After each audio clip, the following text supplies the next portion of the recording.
Got our draft of the week. It is the best career comebacks of all time. We're talking about athletes who went into the stinker and came out more glorious than ever. Second acts to their careers. I guess we didn't decide on a draft order. You can go first. Duncan goes first. All right, I'll go first. We'll just go in the order I have it. It'll go me, Mark, Ryan. I just decided. Sorry, Ryan. You get the stinker end. I mean, there's so many directions to go with this one. We've had past drafts that have been like pick your best players from the NBA. That's pretty straightforward. There's a limited pool of guys, but here you could kind of go anywhere. And for my first pick, I'm gonna go with a tennis player, Andre Agassi, a famous guy from the '90s that some of your parents might know.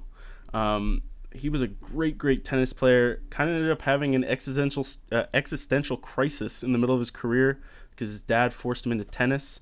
His marriage to Brooke Shields fell apart, and he became addicted to crystal meth. Okay. But less than 4 years Wow. later, he returned and completed the career Grand Slam. And then to top it all off, he married Steffi Graf, another tennis player. So Andre Agassi, I just think, is an excellent redemption story. I don't know if you guys have anything. Is he still taking crystal meth? I don't believe so. I think he got clean. Here we go. Yeah. Come on. Yeah, I think he got clean. And man, that's I knew Andre Agassi, but just in my research, I found out that crystal meth thing, which is insane. So way to go, Andre Agassi. Mark, your first pick.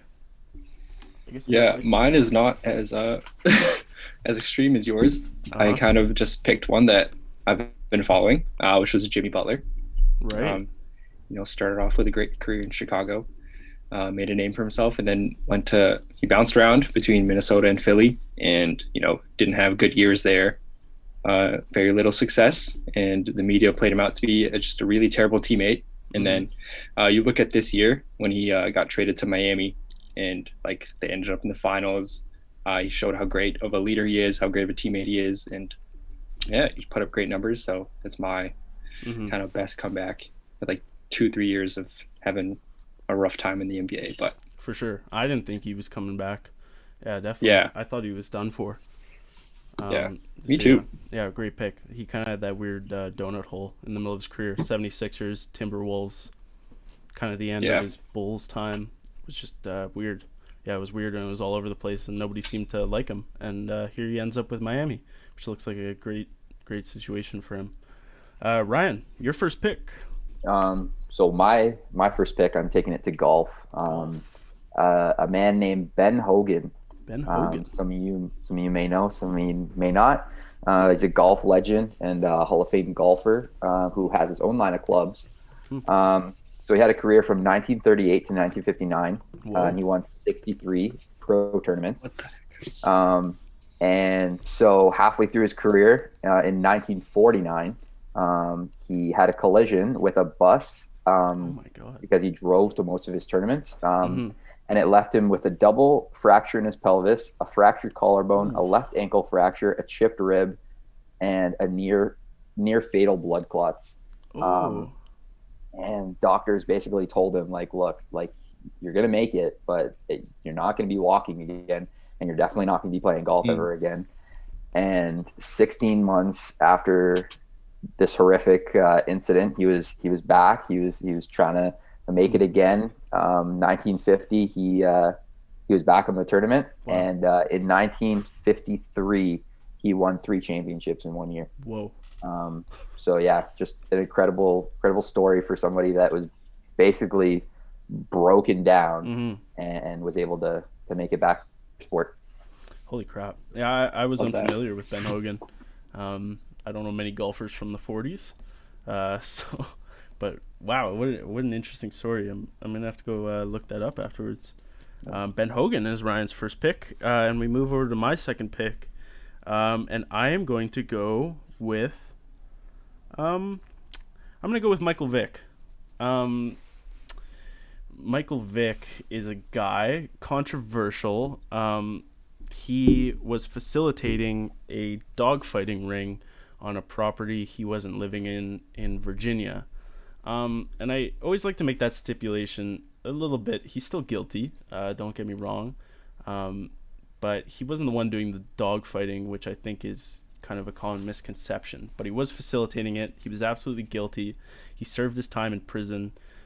He was a star player for the Atlanta Falcons, for a long time, 5 or 6 years. Goes to prison for this dogfighting scandal, completely falls out of graces with everyone, and comes back and plays for the Eagles and doesn't win a championship or anything like that.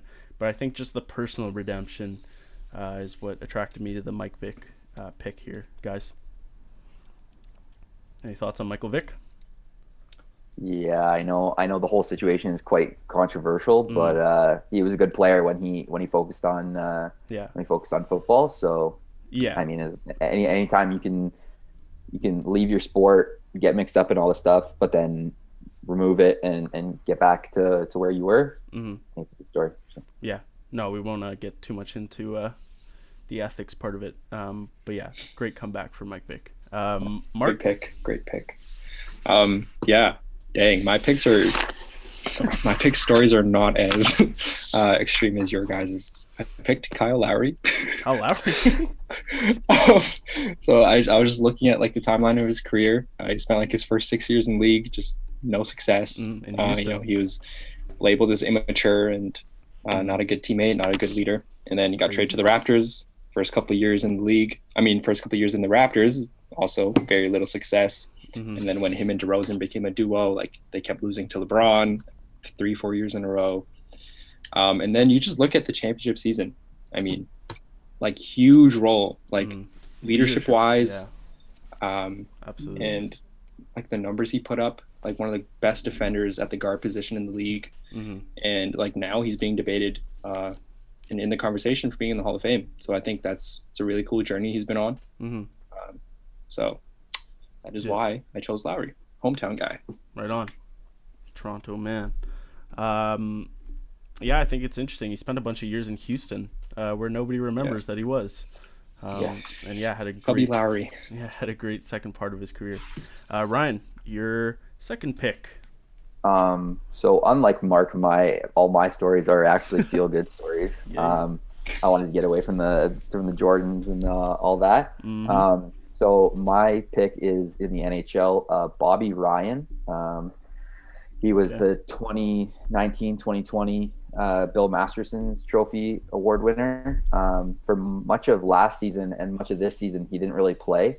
And he signed a pretty big contract a long time ago, and people thought he was going to be a star in the league for a long time.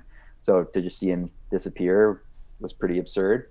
And then so reports started to come out that he was suffering from alcohol abuse, but he was getting help. He was getting his life on track. He was figuring it out, and so he was finally able to come back. He was sober, and the game he came back, he was able to score a hat trick. Wow. And the fans loving it, and the whole Ottawa arena exploded. And it left him crying on the bench. So wow. I mean, anytime you can do that, good for Bobby Ryan. That's awesome. Yeah, no, another guy I haven't heard of because I'm not a hockey follower per se. But yeah, a couple of those. He reminds me of a guy named Darren Waller, who plays for the Raiders, who also had addiction issues and is now back playing. So those are awesome stories to hear. A good pick, Bobby Ryan, is Ryan's second pick. And now for my third and final pick. Man, I got a lot of directions I can go here. I'm thinking about Drew Brees. I have Ted Williams. I'm going to go with Mario Lemieux.